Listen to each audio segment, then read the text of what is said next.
Ayat hari ini adalah Mazmur 11, ayat 1-7. Mari kita baca bersama. Untuk pemimpin biduan, dari Daud, pada Tuhan aku berlindung, bagaimana kamu berani berkata kepadaku, terbanglah ke gunung seperti burung? Sebab, lihat orang fasik melentur busurnya, mereka memasang anak panahnya pada tali busur, untuk memanah orang yang tulus hati di tempat gelap. Apabila dasar-dasar dihancurkan, apakah yang dapat dibuat oleh orang benar itu? Tuhan ada di dalam bait-Nya yang kudus. Tuhan, taktanya di sorga. Matanya mengamat-amati, sorot matanya menguji anak-anak manusia. Tuhan menguji orang benar dan orang fasik. Dan Ia membenci orang yang mencintai kekerasan. Ia menghujani orang-orang fasik dengan arang berapi dan belerang. Angin yang menghanguskan, itulah isi piala mereka. Sebab Tuhan adalah adil dan Ia mengasihi keadilan. Orang yang tulus akan memandang wajah-Nya. Amin. Seekor burung pipit terbang hingga kelelahan, lalu hinggap di atas dahan pohon. Saat ia hendak beristirahat, ia melihat di hadapannya seorang pemburu sedang meregangkan busur, siap membidikan panah ke arahnya. Burung pipit itu sangat terkejut dan tidak tahu harus berbuat apa. Saudara-saudari, coba bayangkan diri Anda adalah burung pipit itu. Apa yang akan saudara rasakan? Apa yang akan saudara lakukan? Perasaan apa yang timbul di dalam hati saudara? Begitulah kehidupan kita. Kita menjalani hidup dengan bekerja keras. Kita berlari dan terus berlari. Masing-masing dari kita tentu memiliki alasannya sendiri. Saat kita hendak beristirahat sejenak, masalah lain justru datang. Saat kita berpikir bisa bernapas lega, tantangan baru justru muncul. Masalah yang lama belum selesai, masalah baru yang lebih sulit datang silih berganti.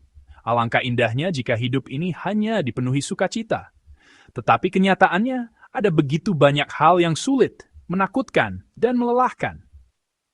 Daud, penulis Mazmur yang kita baca hari ini, menulis ayat-ayat ini saat berada dalam situasi yang sangat sulit. Meskipun latar belakang penulisannya tidak dapat diketahui secara pasti. Jika kita melihat isi Mazmur ini, tampaknya ini adalah situasi ketika Saul mengejar Daud untuk membunuhnya. Situasi Daud saat itu sama persis dengan burung pipit dalam cerita tadi. Artinya ia berada dalam situasi genting, saat orang-orang jahat telah merentangkan busur, siap menembakkan panah ke arahnya. Dalam situasi ini, orang-orang terdekat Daud menasihatinya, cepatlah ke gunung untuk menyelamatkan diri. Jangan hanya bersandar kepada Tuhan dalam keadaan seperti ini. Gunung adalah tempat perlindungan yang biasa digunakan orang untuk bersembunyi atau mengungsi pada masa perang. Pada dasarnya, gunung melambangkan tempat perlindungan yang bersifat manusiawi. Nasihat mereka adalah, karena orang-orang jahat sedang bersiap menyerang dari tempat gelap, dan karena dasar-dasar kebenaran seakan runtuh, maka jalan satu-satunya adalah lari ke gunung, mencari perlindungan dengan cara manusiawi. Namun, di tengah situasi yang sulit dan mengguncang ini, Daud memilih berlindung kepada Tuhan. Ia mengarahkan pandangannya kepada Tuhan, bukan pada situasinya. Orang-orang berbicara tentang tempat perlindungan yang terlihat oleh mata, tetapi Daud menjadikan Tuhan yang jauh lebih besar dari situasi itu sebagai tempat perlindungannya. Mari kita lihat kembali ayat 1. Untuk pemimpin biduan, dari Daud. Pada Tuhan aku berlindung, bagaimana kamu berani berkata kepadaku, terbanglah ke gunung seperti burung? Amin. Sebaliknya, Daud menyatakan imannya bahwa di tengah kesulitan, kita tidak boleh melarikan diri, melainkan harus menghadapinya dan menang dengan iman yang teguh kepada Tuhan.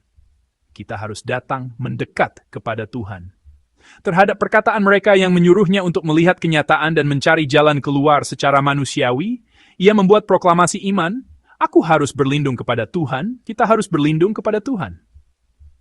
Kita tahu riwayat hidup Daud. Ia menjalani kehidupan yang syarat dengan kesulitan dan penderitaan dari awal hingga akhir. Daud hanyalah seorang gembala termuda di Israel. Jika dipikirkan, dengan kekuatan dan statusnya, mustahil baginya untuk menjadi raja. Ia juga tidak sebanding dengan kekuatan Raja Saul yang ingin menghancurkannya. Namun, Daud belajar melalui hidupnya bahwa Tuhan adalah tempat perlindungannya.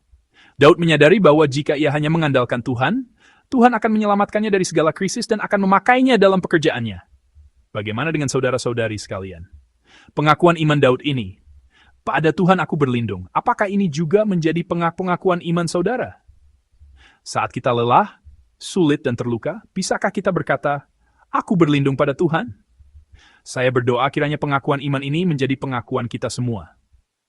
Tetapi saudara-saudari, jika kita amin, dunia tempat kita ini, betapa sulitnya untuk berlindung kepada Tuhan. Ada begitu banyak suara yang mengatakan, lari ke gunung. Di hadapan kesulitan, ada yang menuding dan berkata, mengapa engkau hanya diam dan tampak putus asa? Ada begitu banyak suara di sekitar kita yang menyarankan, jangan pergi kepada Tuhan, kamu harus lari ke gunung. Mengapa kamu hanya berdiri di sana ketika mereka sedang membidikmu dengan panah? Nanti kamu mati terkena panah itu. Ada juga suara-suara sinis yang meremehkan kita. Ada juga yang memandang rendah dan mengucapkan kata-kata kasar. Ada pula yang berkata, apa yang bisa kamu lakukan ketika dasar-dasar kebenaran sedang goyah dan akan runtuh? Dasar-dasar yang terguncang, menggambarkan situasi di mana hukum dan keadilan tidak lagi ditegakkan, sehingga orang-orang fasik merajalela. Mereka mengatakan bahwa dalam situasi seperti itu, orang benar tidak punya pilihan selain melarikan diri dan bersembunyi. Bagaimana perasaan saudara ketika mendengar hal-hal seperti ini? Tentu berbagai emosi dan pikiran berkecamuk di dalam diri kita. Kita tahu dengan pasti bahwa kita harus berlindung kepada Tuhan saat menghadapi krisis. Pertanyaannya adalah, bisakah kita benar-benar melakukannya? Di mulut, kita berkata percaya kepada Tuhan. Namun, saat krisis nyata datang, alih-alih bersandar padanya, kita seringkali mengandalkan cara kita sendiri. Kita berpikir, aku akan menyelesaikannya sendiri, atau aku akan mencari jalan keluar sendiri. Sebenarnya, ini menunjukkan sikap tidak percayaan kita yang membelakangi Tuhan. Di tengah krisis dan kesulitan, kiranya pengakuan iman Daud pada Tuhan aku berlindung juga menjadi pengakuan kita. Kita juga bisa membuat pengakuan ini. Tidak, kita harus melakukannya. Kita harus berlindung kepada Tuhan. Mengapa?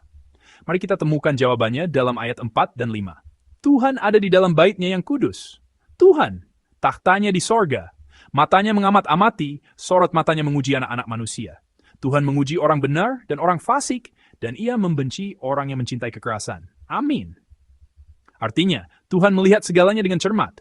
Mata Tuhan tidak hanya sekadar memandang, tetapi juga memperhatikan kita. Jadi, kita adalah umat yang senantiasa berada dalam perhatian Tuhan. Mengamat-amati anak-anak manusia. Pria melihat semua hal yang tidak bisa dilihat oleh mata manusia biasa. Kejahatan yang dilakukan di tempat tersembunyi, semua situasi yang mungkin kita pikir tidak ada yang akan tahu. Tuhan melihat semuanya. Tuhan duduk di atas taktanya dan menyaksikan semua perbuatan orang benar dan orang fasik. Dia melihat segalanya dan pada akhirnya, Dialah yang akan menyingkapkan segala sesuatu dengan adil. Kata menguji, melambangkan proses memurnikan logam dengan api. Artinya, Tuhan menempatkan orang benar di tengah kesulitan untuk memurnikan iman mereka dan membuktikan kebenaran mereka. Jadi, Tuhan memperhatikan kita. Melalui berbagai kesulitan yang kita hadapi, Ia memurnikan dan membuktikan bahwa kita adalah orang benar. Dengan penglihatannya yang menembus segala sesuatu yang tersembunyi, Ia membedakan antara orang benar dan orang fasik. Dan firman Tuhan mengatakan bahwa Ia membenci pelaku kejahatan. Tuhan adalah Allah yang seperti itu. Karena itu kita harus berlindung kepadanya. Dia mengizinkan kita mengalami kesulitan, dan Dia mengawasi kita agar kita mengandalkannya dalam kesulitan itu. Dia memurnikan kita dan memimpin kita.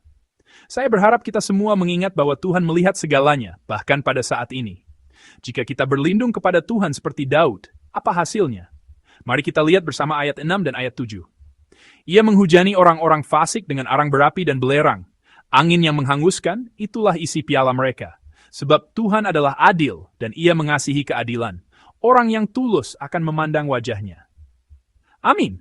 Tuhan sendiri akan menghakimi orang-orang fasik itu.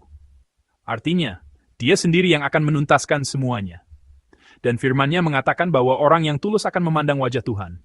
Pada akhirnya, Tuhan berjanji akan menyelesaikan semua masalah sulit, masalah berat, dan semua hal yang menyusahkan hati kita. Dia telah berjanji untuk memberikan keadilan. Dalam situasi sulit, jika kita memandang Tuhan yang hadir, mengandalkannya dan berlindung kepadanya, maka bukan kita yang akan kalah, jatuh, dan menderita. Saya percaya, Tuhan sendirilah yang akan membalikan keadaan bagi kita. Menghadapi situasi sulit, Daud tidak menyerah pada keputusasaan. Sebaliknya, ia membantah mereka yang memberinya nasihat sia-sia dan menyatakan kebenaran Tuhan yang menyelamatkan orang benar. Saya berharap sikap iman Daud ini menjadi sikap kita.